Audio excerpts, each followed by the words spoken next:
Inspektur yang pagi ini langsung membawakan materi untuk kita, dan ini merupakan satu kebanggaan, rasa hormat dan terima kasih kami kepada Ibu Inspektur yang berkenan untuk akan memberikan pencerahan kepada kami tentang berbagai macam hal yang berhubungan dengan audit maupun ISO yang kalau kita lihat beberapa waktu lalu pada saat HUT NTT itu yang paling dapat sertifikat penghargaan terbanyak itu dari inspektorat. Itu semua penghargaan ada inspektorat di situ. Kita applause dulu. Dan untuk itulah membuat saya juga termotivasi untuk bagaimana kita bisa seperti inspektorat. Dan untuk itu maka langkah-langkah izin ibu yang kita sudah lakukan, yaitu mulai dari proses perencanaan duluan. Kita minta kesediaan dari Bapeda untuk memberikan pencerahan dan menambah pemahaman tentang perencanaan. Dan minggu lalu kita dengan Badan Anggaran yang juga memberikan pemahaman dan pencerahan tentang bagaimana proses penganggaran yang kita harus laksanakan. Dan kita berharap untuk hari ini Ibu dapat memberikan kepada kami materi untuk kami tahu, jangan hanya tukang pakai uang tapi tidak tahu mempertanggungjawabkan secara benar bagaimana. Untuk itu supaya jangan ada, minimal kita harus bisa untuk mencegah temuan-temuan. Kita harus bisa meminimalisasi hal-hal yang berhubungan dengan temuan-temuan karena ketidakpahaman dan ketidaktahuan kita bagaimana cara menggunakan uang secara benar dan atau barang secara benar yang merupakan aset pemerintah dan aset negara.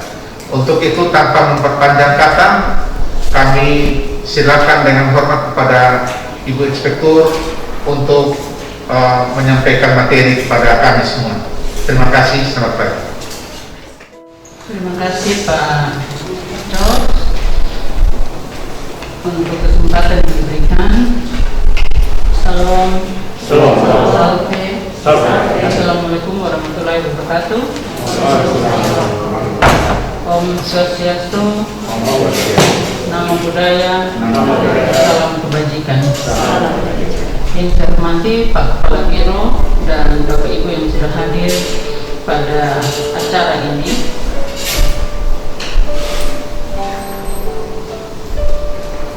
Hari ini merupakan pembelajaran buat kita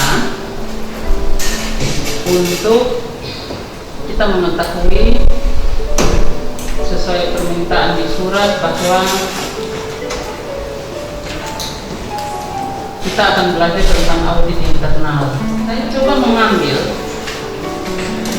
beberapa berita tentang pelayanan publik termasuk di Nusa Tenggara Timur.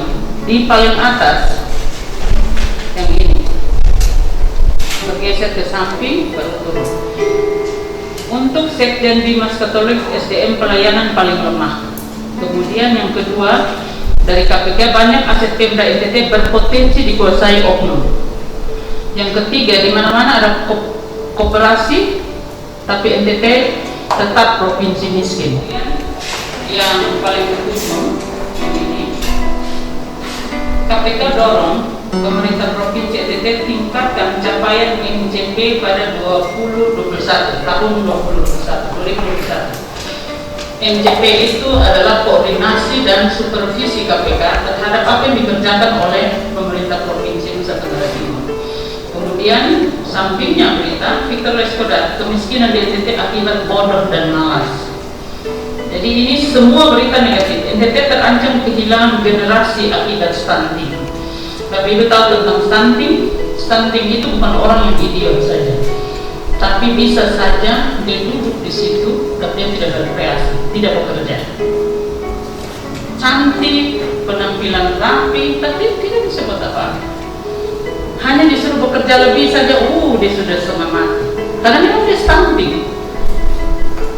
Kalau dia mempunyai kemampuan, dia tidak stunting, maka dia berkreasi, sehat. Jadi yang tukang izin itu stunting, Pak George. Sekali, kenapa sakit? Kemudian ada 1-2 masalah saja, dia sudah tidak kuat lagi.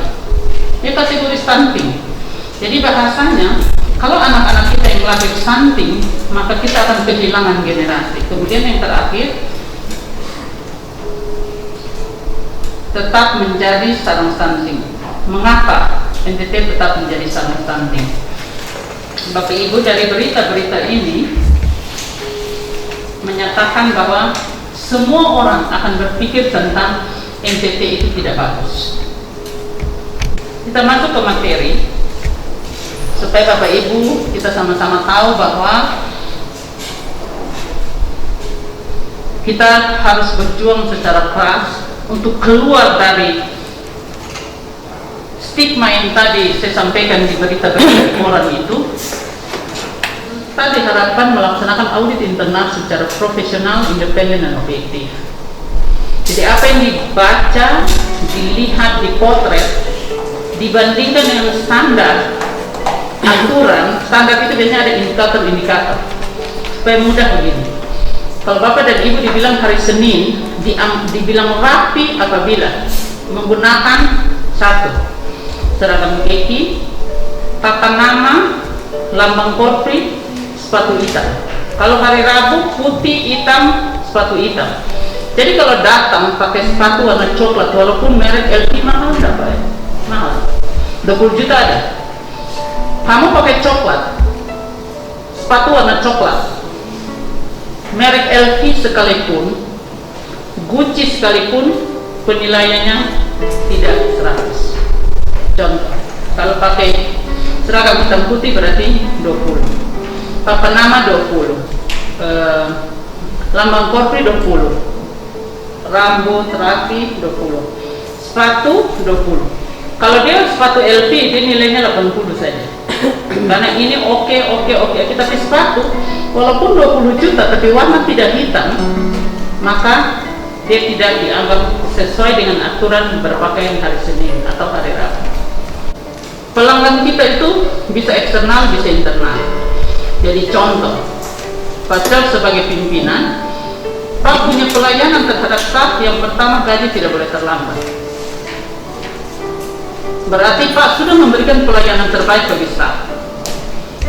Sebaliknya, kalau Pak Charles membutuhkan berapa sih realisasi anggaran untuk gaji bulan Januari, bulan Februari, nah bendahara segera memberitahukan kepada Pak Charles angkanya segini Pak. Itu pelayanan terbaik yang diberikan ke Pak Charles. Karena itu tugas utama. Itu contoh ya. Jadi yang harus kita belajar dalam sistem manajemen mutu, yang pertama analisa gap, yang kedua pembentukan tim mutu dan pelatihan pemahaman ISO dan sistem dokumentasi. Ini kita sudah lakukan di 2020. Tapi yang ketiga, pengembangan sistem manajemen mutu dan penyusunan dokumen. Untuk Biro Umum sudah mulai menyusun dokumen. Yang keempat, pendampingan penerapan sistem manajemen mutu. Ini adanya di latihan. Yang kelima, pelatihan internal audit dan pendampingan internal audit.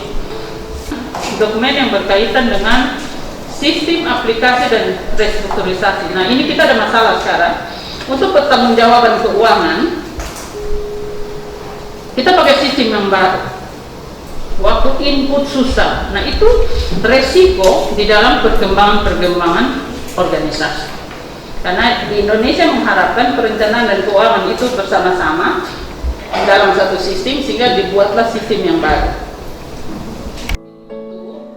Bapak dan Ibu, ini pengujian sistematik dan mandiri tentang sistem manajemen mutu untuk menetapkan apakah kegiatan mutu atau hasil yang berkaitan sesuai dengan pengaturan yang direncanakan, dan apakah pengaturan-pengaturan yang disebut ini ditetapkan secara efektif, diterapkan secara efektif, atau sesuai untuk mencapai tujuan. Slide. Untuk organisasi, yang pertama, organisasi harus melakukan audit internal pada selang waktu tertentu untuk memberikan informasi apakah sistem manajemen mutu sesuai dengan syarat organisasi sendiri, standar internasional,